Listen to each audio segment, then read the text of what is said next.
Dig that. We just here kicking it live at Kitty's spot in Emeryville. I'm here with Relic, Secure Them Sound, and T-Rich Production. We just hanging out, kicking it live, enjoying the whole vibe. Check it out, Relic. What's going on, man? What you got going these days, man? I see you around here kicking it, playing all over the spot, and everybody loving it. We love your sound. So what's going on new? Tell me something. I'm playing my niche. I'm playing my role in functioning as a whole. You know what I'm saying? That. Everybody, what everybody does and everybody's talented at is important. I happen to rock parties. You know what I'm saying? Yeah, I see, man. I play my role. You know what I mean? I see you all over the spot, man. I see you at the down low. I mean, Kitty's and wherever the move goes. You know? The East Bay dancehall movement. That's what we're working with. Who you working with? That's what. Off top, I mean, first and foremost, Kai Sharif. He Secured Them Sound also. Me and him got a Thursday night thing at the Air Lounge every Thursday night in downtown Oakland. You know what I mean? But outside of that, it's a big family. We got Smoke One. We got DJ Surge. You know what I mean? Ja Warrior Shelter. Papa Lotte Hi-Fi, Danica and Green Bee. Yeah. There's a whole, there's a whole community of us around here really working. So. Yeah, dig that. So what's the story between you and this brother here? I know y'all met up. I know it's an interesting story. T-Rich Production. All right. So I'm walking up the street by the house. We live in the same neighborhood, right? Yeah. I'm walking up the street by the house, and I'm going to get something from the store right by the house. And I walk past this man's yard. I get a move. Right. So he's in the yard with some trees in his pocket, talking about, hey, you got a paper? You know what I mean? And I was like, you know what? I don't. And he's like, well, check this out. What's your name? I said, Relic. He said, check this out, Relic. Take this 5 and give me some papers and bring my change. That's how we do it. He put some trust in me like that. I had never met him before. That's a real brother there. I've been knowing him for years. Oh, man. T-Rich, you know what I mean? T-Rich, what's happening, man? What's going on? What's the story? I heard that. That's funny, man. I mean, you know what I mean? That's all true. And you know, after that happened, brother comes back, man, we burn one. And you know what I'm saying? It's like minds think alike, you know what I mean? And, you know, we was just on a godly level, man. And we ended up linking up, and man, we've been friends ever since. Well, who you working with and who you playing with? I know y'all playing it, y'all got things going down. Yeah, I mean, you know what I'm saying? Relic is really in the reggae scene. I'm not in the reggae scene. So this is my brethren when it comes to reggae, you know what I'm saying, that I connect with. And he hard. I seen him get out. Hard than I mean, it's unexplainable how hard he is. You know what I'm saying? I mean, it really is. And so, you know, and I give thanks to this brother. I really do. You know what I'm saying? I really appreciate this brother because he's introducing me to a whole nother side of music. You know what I'm saying? I've always I mean, I got my consciousness from listening to Bob Marley. When other cats was just listening to Too Short and Pooh Man and all the local Oakland cats. I was Ron and shit. Right. You know what I mean? The Delinquents.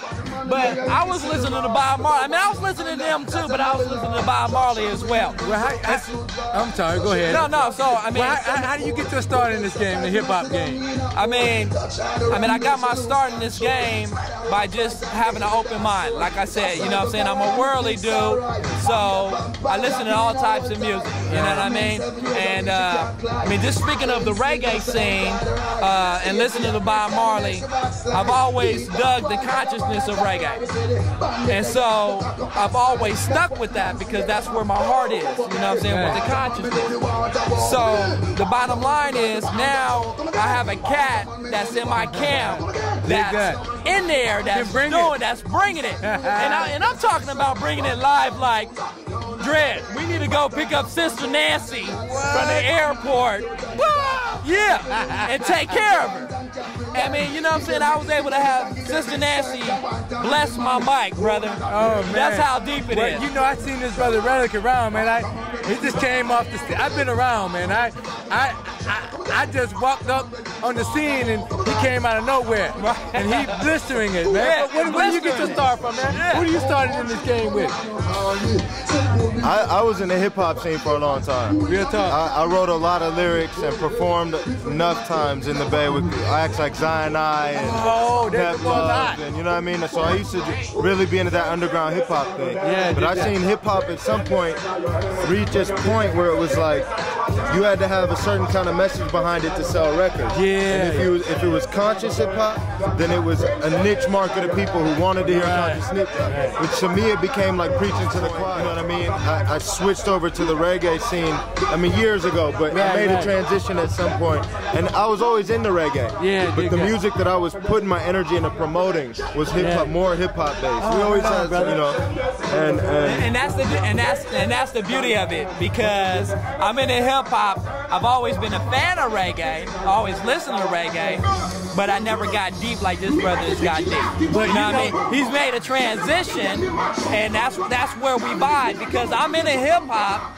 He has hip hop background, but he's made a transition into reggae. And I'm a Rasta man. I deal with the king, so I deal with the king's music. You so reggae was always a foundation, even within my hip hop. And that's power. It was always there in my life. You know what I mean? But my expression growing up in the Bay Area mainly was like my expression was more hip hop. That's what I grew up around. That's the attitude it was cool to have and shit when I was a kid. Did you kind of was the fact that you loved reggae music and you wanted to be conscious, was it that hip hop went to a point where the consciousness kind of faded and you leaned more to reggae? There's people carrying the torch still, but I produce music also. I went to school for that and everything. So like, music is more than DJing and rocking parties. Like, music is my life, you know what I mean? And as a producer, there's another side to it where when you're working with a hip hop artist, you got the manager who's getting 15%, you got the label who's this,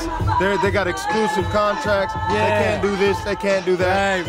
In reggae, not only can you work with an artist who's huge, you know what I mean, just by contacting them, and it's more open that way, but it's also, they have tunes about love that are huge tunes. Real talk. You see what I'm saying? In hip hop, it's like the love tunes, it's like, oh, Kaz, like, that's corny. I want to hear some gangster shit, you know what I mean? And I can understand like the gangster side of things too. There's certain reggae or dancehall music I play that has that in it too, and that's life. You know what I'm saying? And there's music that represents all life. There's art that represents every element, you know what I mean? But the fact that you can have a conscious tune be a huge success makes it an entirely different type of market. Well, you know, I'm sorry. And then you couple that with that you can work with whoever you want to, that you can get in touch with. Well, you might be Capleton, but if I can afford you, you know what I'm saying, on a song, I can get you on a song. I don't have to talk to your manager or your label. I can run into any but Sizzla backstage and be like, yo,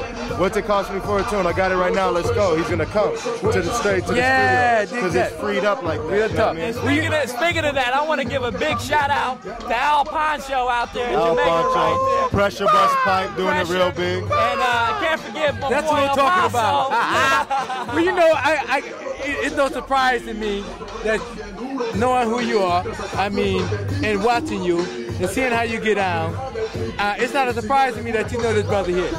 Even though he's in the hip hop, I've been knowing him for years. He's a conscious brother. And and speaking of consciousness, I mean, who would you like to work with in the industry right now? You know what I mean? On a conscious level? On a conscious level. Reggae or hip hop or both? Both. Shit, man. I want to work with some third world. You know what I'm saying? I mean, I can go back, and if Marley was alive, but you know what I'm saying? Of course, his sons. You know, dig that. You know, on some hip hop. You know, Talib Kweli, some Mos Def. I would love to work with Dead Prez. Oh my God! And also, even on a local level, if I can work with Paris on some Gorilla Funk, that would just murder it. What I'm saying? What about my boy Boots Riley? Boots? Yeah. Although Boots is starting to take it to another level, you know what I'm saying? I'm still with Boots though. Yeah, I'm still with Boots. Boots got lyrics. But for the most part, you know what I'm saying? This is my brethren right here. Oh yeah. When it comes to the reggae, I was telling you I'm like a Dr. Dre in this business. You know what I'm saying? Where I got a gang of producers that I work with. And it's only really a select type brethren that I have trust in. And when it comes to the reggae scene, this is my go-to guy. You know what I'm saying? I'm like a Kobe, he's like my Shaq. You know what I'm saying? So yeah, so when I need that Slam Smith slamming on the cat, what I'm talking about. You know what I'm saying? I just dish it off behind the back or something or over the shoulder, and he just smashes. Man, you know what, man? This is special, man.